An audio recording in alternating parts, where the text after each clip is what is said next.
2, 1.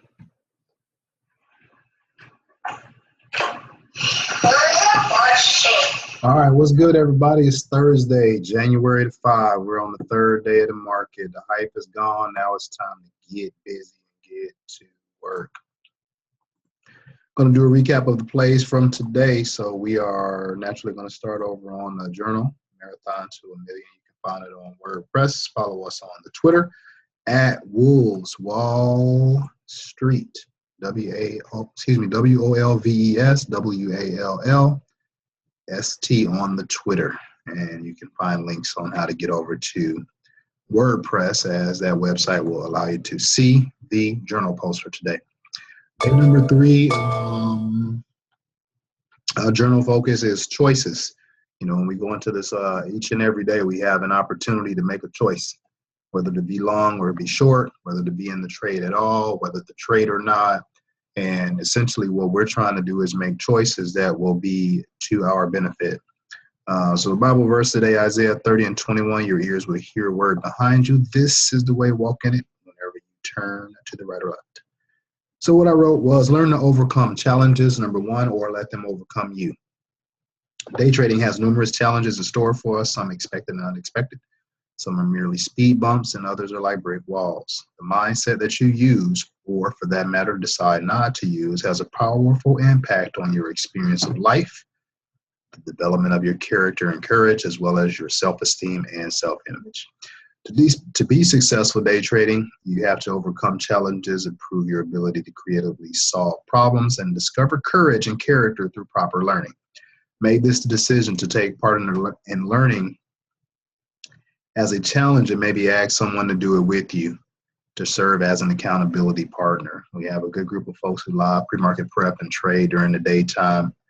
We Wolves eat, Wolves of Wall Street, good group of folks, and I thank each and every one of you guys, and I appreciate us being able to share knowledge and grow. It is said that 10% of traders know what they're doing, 10% simply copy the 10% that know what they're doing, the other 80% have no clue. So to that end, it is not surprising that 90% of people lose money in the market, or for that matter, only 10% gain money. So to be a part of the 10 that do make money, make the choice today to learn and understand the whys. Your accountability partner will be there to help push you along the way and check you when you go off track. All right, let's get on into the trades then. Let's see. Let's get on over to the Twitter.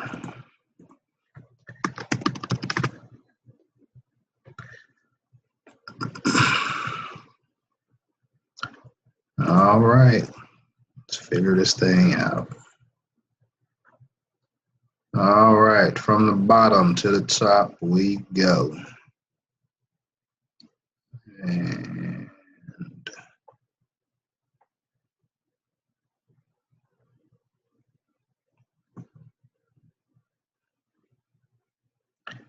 all right, we'll start with AKAO. I think AKAO was a pretty good trade late in the day. Let's go straight into it.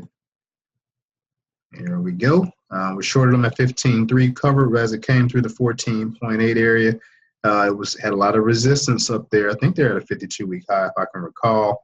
But very pleased with this play. We missed an opportunity really to take a long when it broke out in the middle part of the morning. Look at the 10-minute chart. You can see that it sold off a little bit and gave an opportunity to buy the breakout there at 14.7. It could have ran them up. So we shorted and wanted to come down from the overall move, which looks like it was from 14.3 to 15.3. And I just wanted them to give us 50 cents back, half of the retrace. And half of the retrace was realized. So pretty good trade there. Happy about that one. Praying, shout out to Wilson. We were talking about this trade in the afternoon. And actually didn't get an opportunity to take the trade on time. So I ended up taking it much later. And I'm pleased with the overall trade, but I think that we could have entered the trade a lot better, I think in the 280 area. So I didn't get into my position to 257. It went down to the 245 mark. I had to stop at 246, and they slipped me up to 2.5. So it's a winning trade either way. But clearly the 2.8s look like a better entry. You can see that right here in the bottom right-hand column. or the bottom right-hand chart. That would have been a better entry. 2.8 down to 2.5. That's 30 cents. That's over 10% to the downside when I only realized about 3% on this trade. And KATE, just like yesterday's recap video, we took them again, and we really didn't do much, the same as yesterday, but we did get out of the way. Took the short, it ran up. Look at the recap video a couple of days ago, same situation. Took the short here, covered down there in the 17.5. Shout out to Simon. I think Simon was busting these folks in the mouth. So I think Simon and I got two trades similar today, both with positive results. And it gave an opportunity to buy it. You had a gap to fill right there. You can see that gap. It rolls and gives you an opportunity to long it. You get a full gap closure right there. So it communicated take the long right there at 17.5. And now looking at it as it's closed the gap, that probably was a very, very solid long play. But we're satisfied with our short the way that it is. DSX, again, trade was a little bit on the late side. Where'd it go? There it is. Market order had me slip down. I think 3.9 is what I wanted. When I looked up, I realized it was 382. So I ended up closing it with a 3.78 stop. It stopped me and slipped me 1% to 381. So for the most part, that's a scratch trade. But it showed resistance at a fib line at the 3.9. And later in the day, it did fade on down to 3.7. So I think that, 3.9 would have been a solid spot to enter. And waited on the late day fade, maybe giving it a little more patience would have been a nice realized gain on that one. CETX, we actually traded this guy twice. Shout out to my boy John, who live trades with us in the morning. We've been watching CETX for the last few days. What I put up here, John, we ain't got nothing to give them back. So we took a short, close it, took profit. Took another short, close it, took profit. And my timings are off there, but basically we closed over here. We closed over here. We actually took it twice. We started early, right? Pre-market, I think at 9:28 in the morning. Then 20 minutes we were out. We reshorted them after 10 o'clock, and then we were out within another 10 minutes after that one. So fairly decent on the trades. We wouldn't redo anything about that one. We're actually waiting on something to the downside move, so we'll be watching them again on tomorrow. Halo. Solid play in the morning. We're late short pre-market, but still made dividends. Shout out to Simon once again as he busted these folks in the mouth as well. Pre-market, I think we were shorting.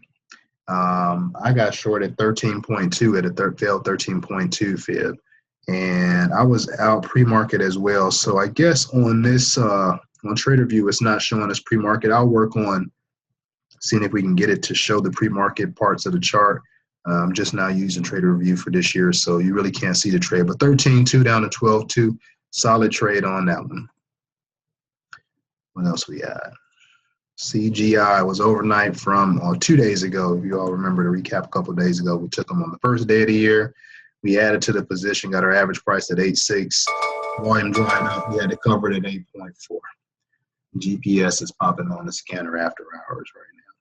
So we took them over. Well, we started the trade here. It's popping up there, but we didn't average it until this day in the 880s. So I think we were at 8.4 initially, and then 8.8. So it gave us an 8.6 average. Got a sell-off that I was looking for, but the volume was funky. So I covered there. It looks like it actually got down into the 820s, but the volume died off today. So really nothing special for me on this trade. 2 days old, and in theory, I guess buying the long was probably the right price. Or excuse me, the right play. You can see over here you had a nice little consolidation left to right. It held the $8 strong, kind of like SHLD when it went through 8.2, should have been long right there. It ran up to 8.8, so that's almost a 7, 8, 9% gain to the upside. We'll take the win. Move on to the next trade. DRAM. This may be our last. So DRAM was from yesterday, 1.8. I mentioned this into the recap video. I wanted to hold them overnight. It got the sell-off that I was looking for. I wanted it to go to 1.6. When I saw 1.7, I took profit. Because I was all right. I was happy because it was an overnight hold. So we started at short right over here, and it didn't break down. It was left to right. 1.6 was my goal. You can see it was 1.6 over here. It struck down looking at 1.6. Again, I'm up 10 cents on an overnight hold, which I don't prefer to do. It's a winning trade. We closed it out. It did fade and couldn't hold. It tried to come back to the 1.7 and then gave the 1.7 up and got down almost to 161. But that was pretty good. So that's the end of the recap for today. Everything we do still have Gail from yesterday. So we'll hold them on through tomorrow. High Q, we are back in holding them. We're still in fold from yesterday. And I started the position on CRNT. Today is also CRNT. All right, that end the recap video.